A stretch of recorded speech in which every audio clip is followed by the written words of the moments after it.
Então, de ontem para hoje, nós fizemos alguns outros exames que confirmaram que ele realmente estava com um quadro de desidratação bem importante, inclusive com alteração da função renal, elevação da creatinina. Pedimos para que ele fizesse uma ressonância de crânio, porque ele vem se queixando de tontura, perda de equilíbrio, que felizmente não mostrou nada mais sério, exceto aí talvez um resquício de uma sinusite. E de ontem para hoje ele teve uma melhora significativa e nós não vimos necessidade de mantê-lo em regime de internação hospitalar. Então, doutor, a questão, aquilo lá é um câncer de pele, é isso esse termo? Eu vou chegar nisso. Agora, no começo da tarde, nós recebemos o laudo anatomopatológico dessas lesões de pele que foram retiradas no domingo. Então foram retiradas 8 lesões, uma a gente sabia que não era, que era só um fibroma, e outras 7 lesões eram suspeitas para câncer de pele. E dessas 7 lesões, 2 vieram positivas para um tipo de tumor que é o carcinoma de células escamosas, que não é nem o mais bonzinho e nem o mais agressivo, tá? É o intermediário, mas que ainda assim é um tipo de câncer de pele que pode ter consequências mais sérias. Ao longo dos anos, mas também pode ser influenciado por fatores genéticos, imunidade baixa e até mesmo cicatrizes ou feridas crônicas na pele. Seu desenvolvimento é lento em muitos casos, mas não deve ser subestimado. Quando não tratado corretamente, o câncer de pele de células escamosas pode causar sérios problemas. Ele pode crescer localmente, destruindo tecidos ao redor, como músculos, cartilagens e ossos. Dependendo da região em que aparece, pode comprometer funções importantes do corpo, gerar deformidades e até dores intensas. Além disso, existe o risco de metástase, ou seja, o câncer pode se espalhar para linfonodos e outros órgãos. E embora a taxa de mortalidade seja mais baixa que a do melanoma, casos avançados podem sim levar à morte, se não houver um tratamento eficiente e rápido. Tem que fazer quimioterapia, ele vai fazer algum tipo de tratamento? Espera, gente, um de cada vez. Ele vai fazer tratamento? Não, a princípio não. Essas 2 lesões que vieram positivas são lesões que a gente chama in situ. Ok? Então são lesões ainda numa fase precoce e a princípio demandam apenas uma avaliação periódica e um segmento. Uma aqui no tórax, aqui na parte anterior do tórax e a outra no braço. Tinha alguma próximo do local da facada ou não? Não, isso aí não tem relação com a facada. E a questão... É por isso que a detecção precoce é fundamental. Pequenas lesões, manchas ou feridas que não cicatrizam devem ser sempre avaliadas por um dermatologista. Muitas vezes, o paciente ignora ou demora a procurar ajuda, e isso pode ser um erro grave. Quanto antes o diagnóstico for feito, maiores são as chances de cura e menores as sequelas. Em relação ao tratamento, hoje existem opções bem estabelecidas pela medicina. O mais comum é a cirurgia para retirar a lesão, garantindo margens de segurança. Só um pouquinho. É assim, quando ele esteve internado em abril, por conta daquela cirurgia extensa que a gente fez, eu notei que ele tinha várias lesões de pele que, enfim, que eram suspeitas. Tá? Mas naquele momento a gente não ia mexer nisso. Isso foi quando? Quando ele foi operado em abril, na primeira internação. Então a equipe já tinha... E aí eu já tinha recomendado a ele que ficasse de olho nessas lesões e aí a gente, enfim, optou por fazer esse procedimento agora. E para confirmar, não tem nenhum, com relação a essas lesões, elas foram retiradas e não há previsão de nenhum tratamento adicional a partir de agora? Não há. Apenas o segmento, a reavaliação clínica, tá? E ele tem outras lesões de pele também, tá? Se eu fosse tirar, não dá para tirar todas as lesões de pele que ele tem, porque é muita coisa. Então você retira aquelas lesões que são mais suspeitas. Ele tem várias queratoses, tem várias lesões que precisam ser mantidas em vigilância contínua. E pode se agravar o quadro do câncer, né? Na situação que está, que o senhor falou que é intermediário. Mas se você não operar esse tipo de lesão, é uma sentença de morte. Em casos menores, o procedimento é simples e altamente eficaz.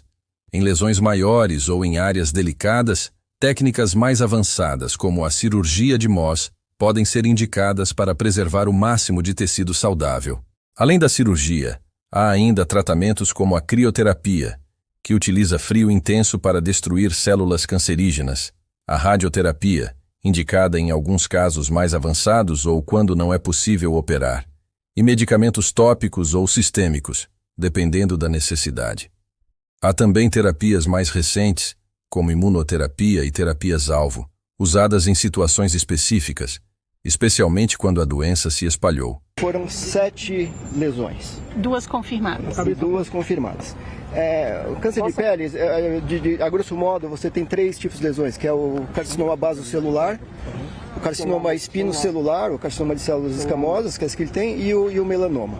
Tá? O melanoma é o mais agressivo. O carcinoma basocelular, ele geralmente só tem crescimento local. E o carcinoma de células escamosas, que esse é um câncer potencialmente grave, que pode dar metástase, etc. Mas foi retirado, ele está em segurança agora? Sim, com relação a essas lesões, elas foram retiradas, mas como eu disse, pela característica de pele dele, por ter tomado sol a vida inteira sem muita proteção, ele precisa ser avaliado periodicamente. Dentro desse contexto, existem também alternativas que vêm sendo estudadas e aplicadas em diferentes lugares do mundo, como o Curaderm. O Curaderm é uma pomada que contém uma substância chamada sola-sodina glicósido, derivada de uma planta da família da berinjela.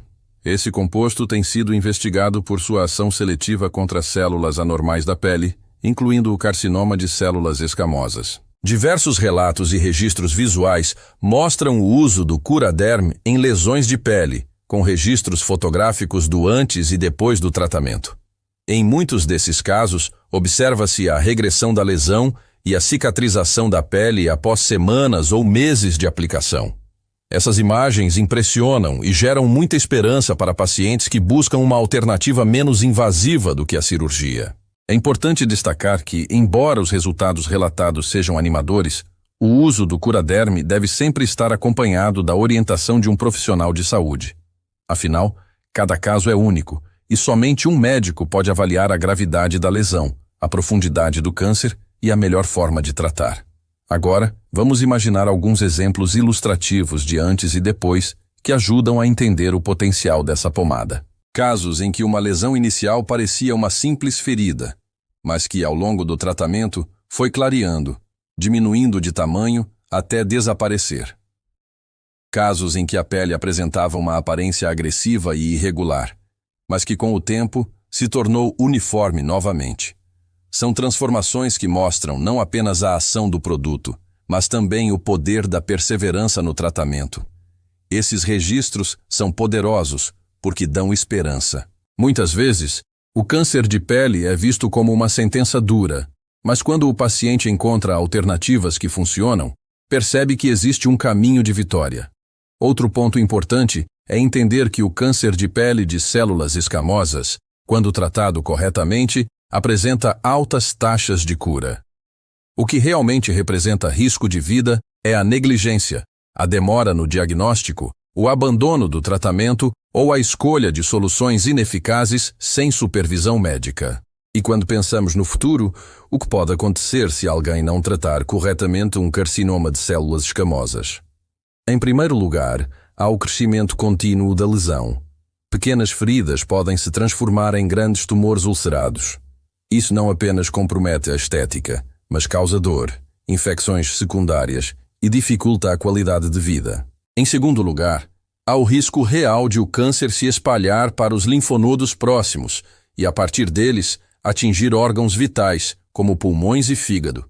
E nesse estágio, o tratamento se torna muito mais complexo, caro e nem sempre garante a cura. Por outro lado, quando tratado de forma adequada e precoce, o paciente pode viver normalmente sem maiores consequências. A maioria das pessoas tratadas no estágio inicial tem recuperação completa, sem riscos de morte. Isso mostra como a informação correta e o cuidado imediato fazem toda a diferença. O Curaderm, dentro desse contexto, aparece como uma opção alternativa que pode ajudar a evitar procedimentos invasivos em casos selecionados. Não é mágica, não é uma solução milagrosa, mas uma ferramenta que pode ser aplicada em determinados cenários, com acompanhamento médico, oferecendo ao paciente mais conforto, menos dor e bons resultados estéticos. Ao olharmos para os casos de antes e depois, percebemos que existe sim uma esperança palpável para quem enfrenta o câncer de pele não melanoma. Essa esperança está em buscar diagnóstico rápido, escolher o tratamento certo e não desistir. E, acima de tudo, está em compreender que a luta contra o câncer não é apenas física, mas também emocional. O apoio da família, a confiança no médico e a fé de cada pessoa são elementos que tornam a caminhada mais leve e aumentam as chances de vitória. Concluímos, então, que o carcinoma de células escamosas da pele, apesar de representar risco à saúde, pode ser vencido. Seja por meio da cirurgia tradicional, seja por outras técnicas já estabelecidas ou pelo uso de alternativas como o Curaderm, o mais importante é não ignorar os sinais, não deixar para depois, não subestimar as lesões que parecem pequenas. Quanto antes o paciente agir, maiores são as chances de cura, menores são os riscos de complicações e mais rápido será o retorno à vida normal. Que este vídeo sirva como um alerta e também como um incentivo. A informação salva vidas. O conhecimento abre portas para escolhas melhores. E a determinação em buscar tratamento pode transformar um diagnóstico assustador em uma história de superação e vitória.